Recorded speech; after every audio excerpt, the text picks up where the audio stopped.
Fallacies of Grammatical Analogy.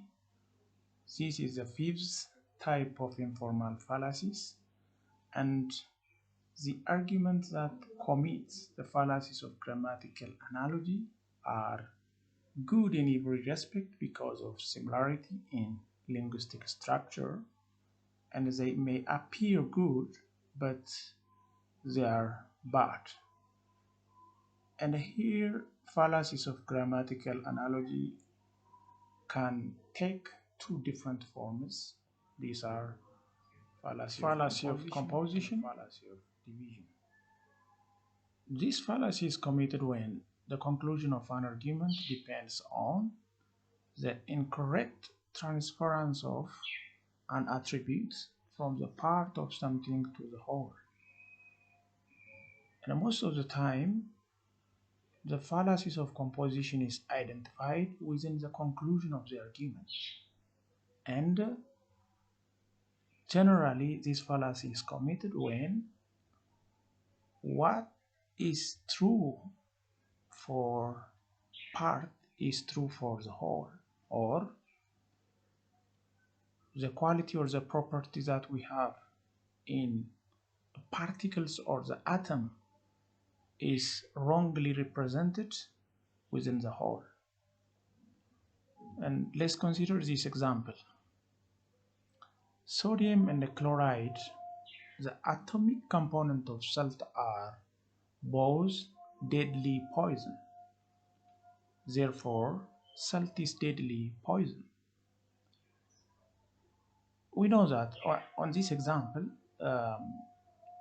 we know that salt is composed of sodium and chloride.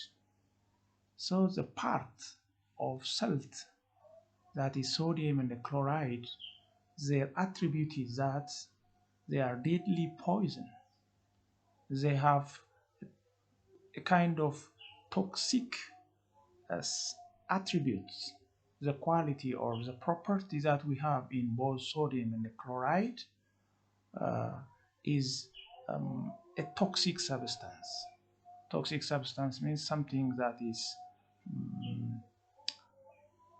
that may cause illness or death if taken inside.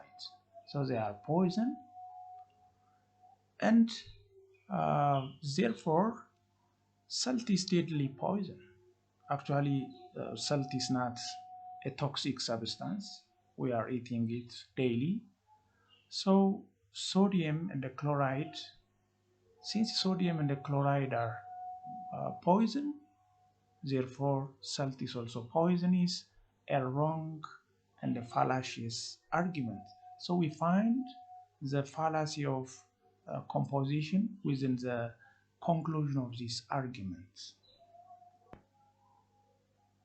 Composition. This fallacy is committed when the conclusion of an argument depends on the incorrect transference of an attribute from the part of something to the whole. That means the quality or the property that we have in different part of the object, when that property is transferred.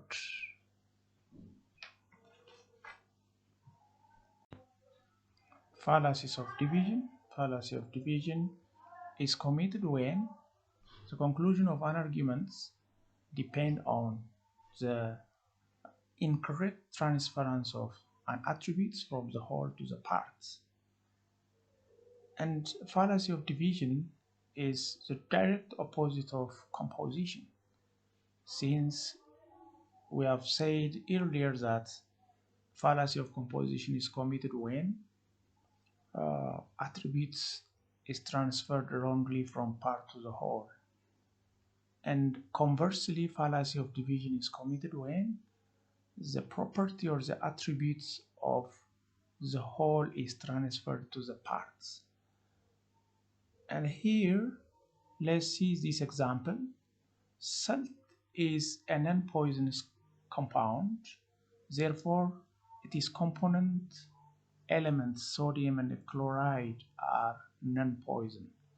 So this argument is the reverse of the argument that we have seen in the fallacy of composition.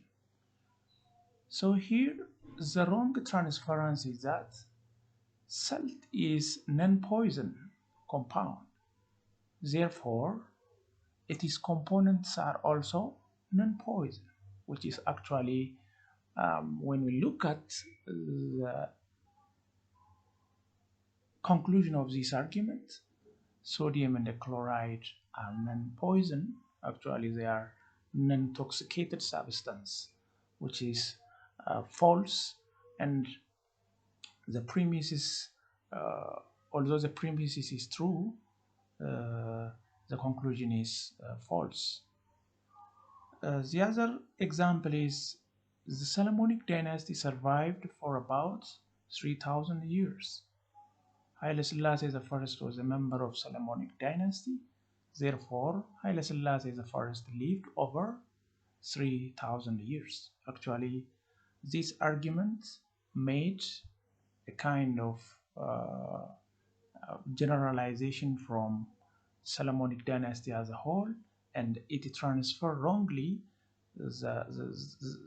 the property of Solomonic dynasty can never represent as a whole the property of Haile Selassie I. So Solomonic dynasty does not mean Haile Selassie I. So this argument commits the fallacy of division. So this figure shows, in short, the fallacy of division. Fallacy of division is committed, as the figure implies, when the attributes of the whole is distributed for or transferred for each and every part of the whole. Actually, we find the fallacies of division within the conclusion. Thank you.